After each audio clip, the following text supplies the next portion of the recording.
Good to see everyone out this morning. We're glad that we have visitors with us today. Wayne and Billy and Monty, we're glad you all are here today, and thank you for showing us what you showed us.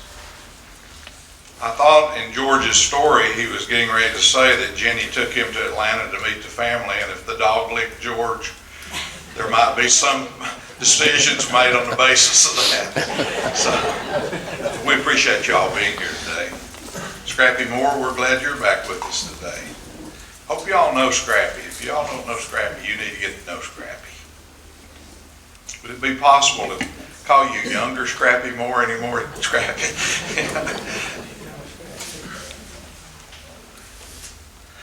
I wish Ricky Pierce had been here today. If Ricky Pierce had been here today, I think that by next week she'd have had a dog for Charles. Should have to keep it somewhere else.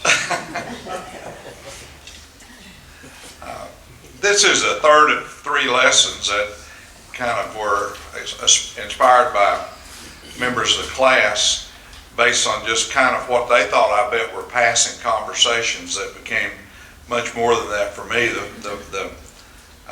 The first one kind of was from Allison Webb, if you'll remember, and we talked about the hatred of Jewish people that still seems to be apparent in our world and our country. Last week we talked about Jim Morrell and some information Jim had given me and the way that I had a chance to respond to it. And today's lesson, like probably many before it, is kind of inspired by Al Bowles and something Al said to me. And so you always listen to people like Bishop Looney and Al Bowles. You might really pick up something along the way. So Al, I appreciate your contribution to this lesson today. I want to start off by giving you a fairly sharp, what I would call a kind of a study in contrasts. And so I want you to kind of work out in your mind the contrasts that I'm going to try to describe. You've heard me talk about my little grandson Bradford, who isn't 8 years old. He has the vocabulary of about a 20-year-old, but he isn't 8 years old. I've worried about what I'm going to do with all my philosophy and theology books that pack up our house. I'm beginning to think they may end up with Bradford. Last week, Bradford confronted his mother, and he told his mother that he had had a problem. He had had a little cold through Christmas, and so he had gone to school with the instruction that when they went outside, he was to wear a jacket. And so it came time to go outside, and it was kind of sunny outside and kind of warm, you might say springtime like we've been having. And so Bradford looked around at his friends and saw that no one was wearing a jacket. And all of a sudden he had a dilemma. Did he do as his mother said and wear his jacket, or did he worry about whether his friends would make fun of him and leave his jacket in the locker, knowing that he can keep no secrets from his mother and he would tell her exactly what he hadn't done? So he wore the jacket. He explained to his mother that no one made fun of him. He explained to his mother that he came in burning up and burned up the rest of the day. But then he said, you know, Mama, and again I'm talking about not 8 years old. He said, you know, Mama, sometimes life gives you some very hard choices. And then he paused and he said, sometimes life is not very easy, is it? That is a kind of a wow, isn't it? A few days passed and he confronted his mother with the second conversation of the week. And this time it was about being at home playing or being at school. And he said, I really love school and I really love all of my friends. And so I really love going to school and playing with my friends. It's really fun. And he paused and he said, but I also really love staying at home. He said, I like to play with you. And I like to get on my computer and play Minecraft or whatever that is. And his house, of course, like most of our grandchildren's houses, looks like Toys R Us. And so there's plenty of stuff for him to play with at home. And so he pauses, and again, he's got this kind of philosophical dilemma. He said, when I get up in the morning, I'm not really sure what I want to do, whether I want to go to school or whether I want to stay home and play. Sometimes they're just hard choices, and sometimes life is not very easy, is it? There's a lot about that side of the contrast that I really love. I really love that this little boy, for whatever combination of reason, has recognized something very important that you and I recognize every day. That life sometimes is filled with hard choices, and sometimes those hard choices do not make life very easy. But of course, what you can't keep from thinking is how lucky is that little boy's life, and how lucky was our lives when we were children. When the hardest thing that we had to contemplate was whether to wear a jacket outside or not. Or the hardest thing that we had to contemplate was whether we would rather go to school and play with our friends or stay home with our mothers. Isn't it wonderful to contemplate a life that maybe we can remember a little bit if our memories are good, that had that kind of simplicity and that kind of ease to it? That's one side of my contrast. Here's the other side. And I don't make up stories, and so this is as absolutely factually true as it can be, although it's almost inconceivable and unbelievable. I have a friend that I've known for 15 years who lives in Huntsville, Alabama. Jim, he's a big Alabama fan. He can't help that, but we get along okay with that. And so we talk with each other, probably relating to business, once a week. And so not long ago, I called him for what I thought on a Tuesday morning was going to be a business call.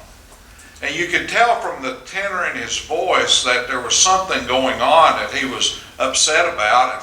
And this guy was an Army Ranger, so he didn't get upset about a lot of things, I guess. And so he began to talk to me about his daughter and an event that had taken place at their high school on Monday night. His daughter, I would tell you, is about halfway through high school, but she's already been picked out as one of the most outstanding female athletes in basketball in the whole state of Alabama. Up until Monday night, she had averaged over 30 points a game through half of her high school basketball season. I would also tell you that this is not a podunk high school out in the middle of nowhere. This is one of the larger high schools in Alabama, and so the competition at that level is really, really significant. And so on this Monday night before my friend and I talked, they had one of their most important games with one of their biggest rivals. I would also tell you about this girl, and I knew this, that probably the most important person in her life from the time that she had been born was her grandmother. Her grandmother had taken care of her while her father was off in the military service. Her grandmother had been a source of wisdom for her. It had gotten to the place in life where she had decided to live with her grandmother to try to help take care of her a little bit. And so some of you can appreciate that, because sometimes there have been people who have been so lucky to have one of the most important bonds across their life with their grandmother. And this bond had been a part of this girl's life for 16 years. Right before Christmas, a little over a month ago, the grandmother died. It was not an awful death, and probably given her age, it was a somewhat timely death, but it was tragic nonetheless, as you could imagine, for this 16-year-old girl. She had even said to her father, I'm going to dedicate the rest of this basketball season to Grandma. When they got in the game, there was one girl from the opposing team who had been assigned to guard her, their best player. This girl on this opposing team, another 16-year-old girl, had gone on Facebook and Instagram and had looked up my friend's daughter and had found there without any equivocation the great love and affection that she had had for her grandmother and the great sense of tragedy that she had had for her grandmother's wife. And when they got into the game, that opposing person guarding my friend's daughter began to trash talk her grandmother. Began to make fun of the fact that her grandmother had died. When anything went wrong, began to tell the girl that her grandmother would be ashamed of her. And it was grandmother this and grandmother that. And my friend's daughter began to openly cry on the court, came out of the ball game. Finally, with some of his counsel and that of the coach, she was able to continue to play. During the course of the ball game, she got 2 technical fouls called on her because a very sweet and unaggressive girl was pushed so far that when she had the opportunity to take the ball around the girl, she decided to take it through her aggressively instead. That was not in character for her. She didn't like that. That night, she scored 3 points. And they're really having to work with her to see if she'll be able to get beyond what took place on that basketball floor. The rest of that story is almost as bad. Timeout was called, and the coach of this team called the other coach over and called over the referees and explained to them what was going on. The other coach raised no objection to what his player was doing. It was quote unquote part of the game. The referees, although they did not like it, it seemed, said there was no rule that really fit that situation, and without a rule they were unable to call fouls, and so the behavior went on. You see how that's the other side of the contrast? You see how we also have a world that has gotten complex and a world that has gotten so technologically involved that a 16-year-old child can go on Facebook and Instagram and find out these kind of dynamics and be able to use them in such an egregious way against another child, against another human being. What I'm afraid of is that it will not be long until my little nearly 8-year-old will have other things to talk about that are hard in life besides a jacket at break time or whether to play at home or school. And so there's a contrast there between a life that, thank God, right now is simple and easy, even though he doesn't always think it is, and a life that's gotten so complex that you don't know if any 16-year-old or any 36-year-old has the maturity or the stamina or the ability to be able to deal with it in a way that is unaffected. Second part of the lesson is a reminder.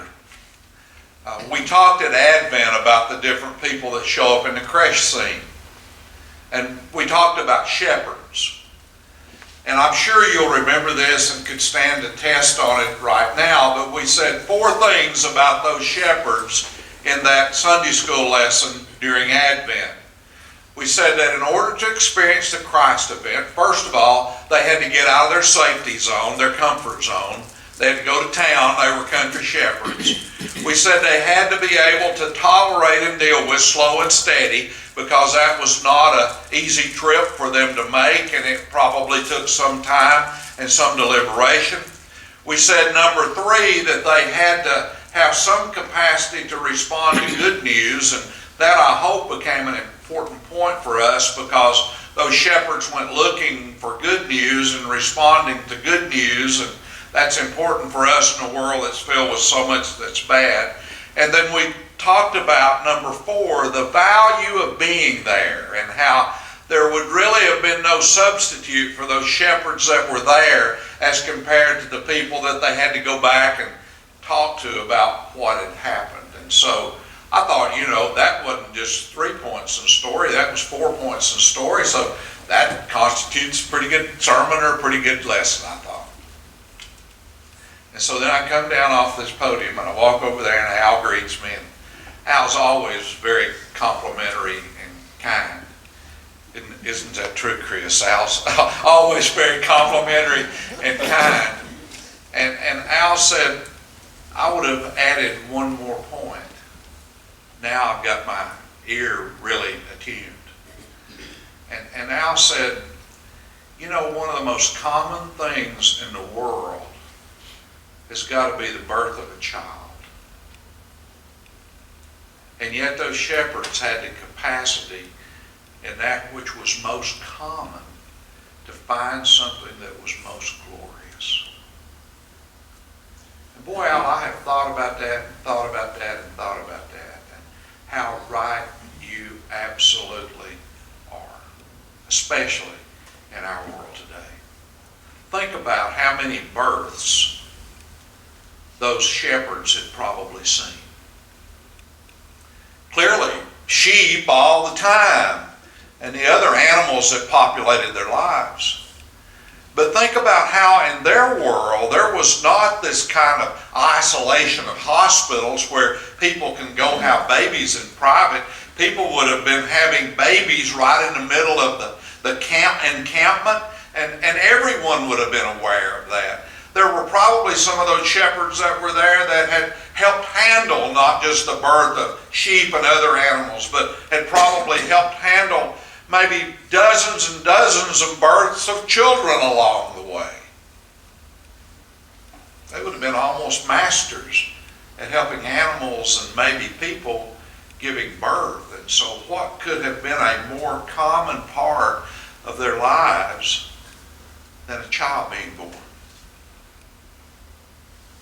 And so you might say that when the invitation came to them to go to Bethlehem, that if it had been a NASCAR race, they might have really got going. If it had been a UT football game, they might have really have gotten going.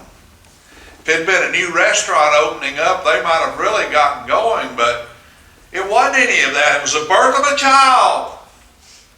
And you would almost feel like that somebody might say, well, we've been there and done that. We've seen dozens and dozens and dozens and dozens of those. Why would we want to do that? And so I think maybe Al really hits on something. That maybe there was the capacity within these shepherds to take something that was about as simple as it could possibly be and find in it something glorious. Or to understand, like sometimes we struggle to, in a world that's so complicated with Facebook and Instagram and Minecraft and everything else.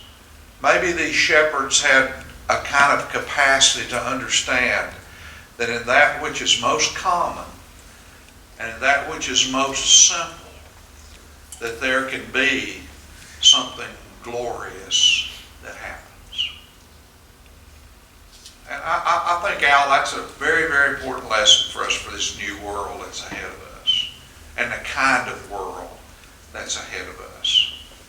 Because sometimes our attention is just driven to the newest toy, or sometimes our attention is just driven to the newest kind of complication that's out there, or sometimes we rightfully become very worried and upset and thrown off course by the complexity of life that sometimes is out in front of us, the differences and the divisions that Reggie eloquently prays about that inhabit our lives.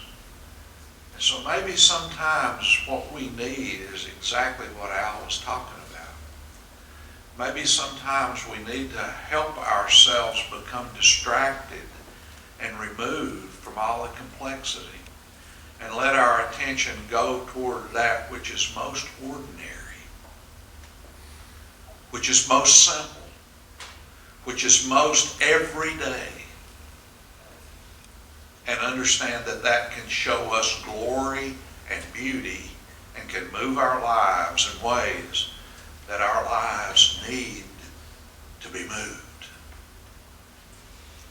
I thought it was wonderful today because I knew where the lesson was going. We show up in Sunday school class, and what shows up but a dog?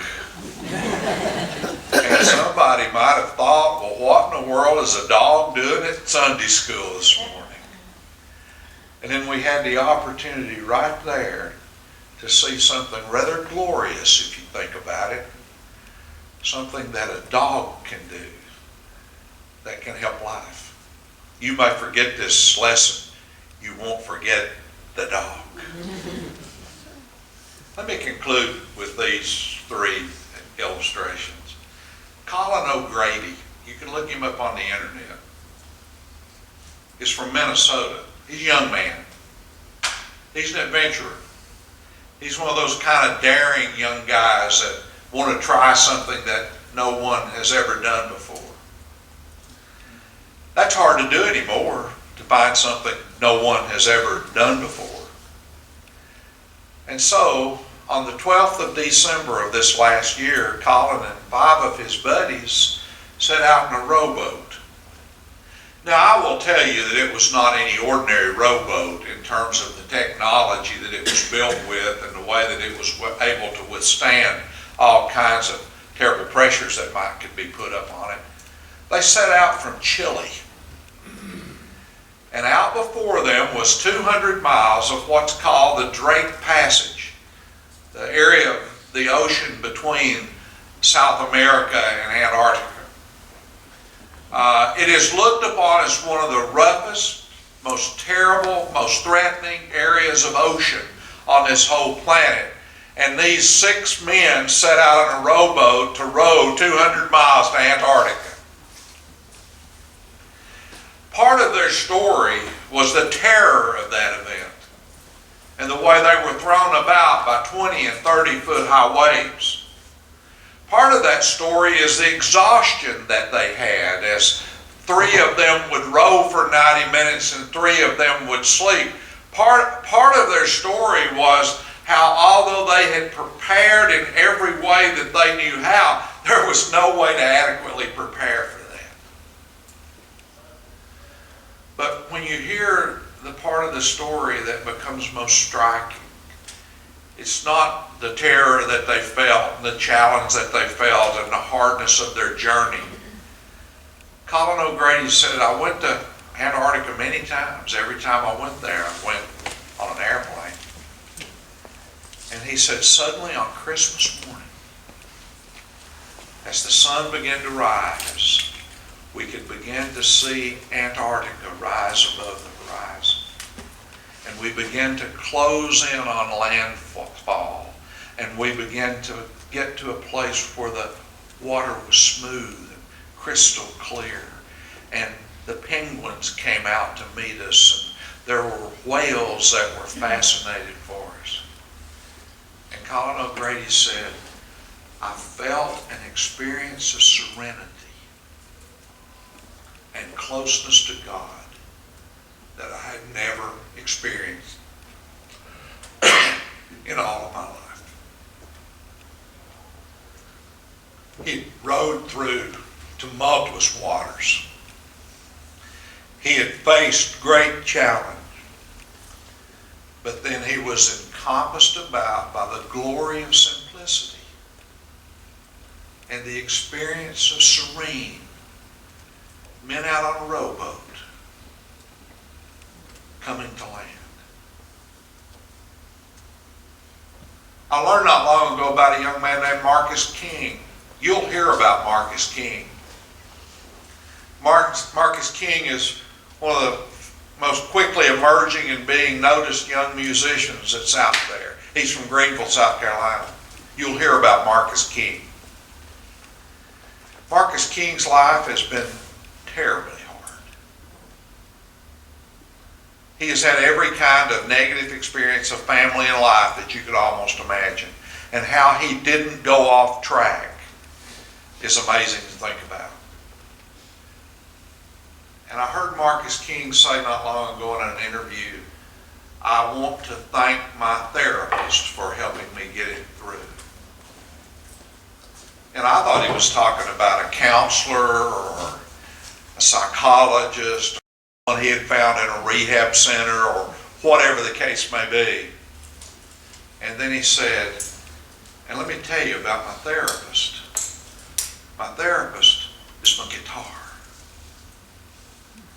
And even when life has been at its worst, if I could get off by myself with my guitar, and I could play with that guitar, and I could let that guitar begin to speak to me, in the stillness of those moments with my guitar, in the simplicity of that moment with my guitar, with something as commonplace as sitting down and playing a guitar, I found a peace that has focused and channeled and saved my life. I save change. Do you save change?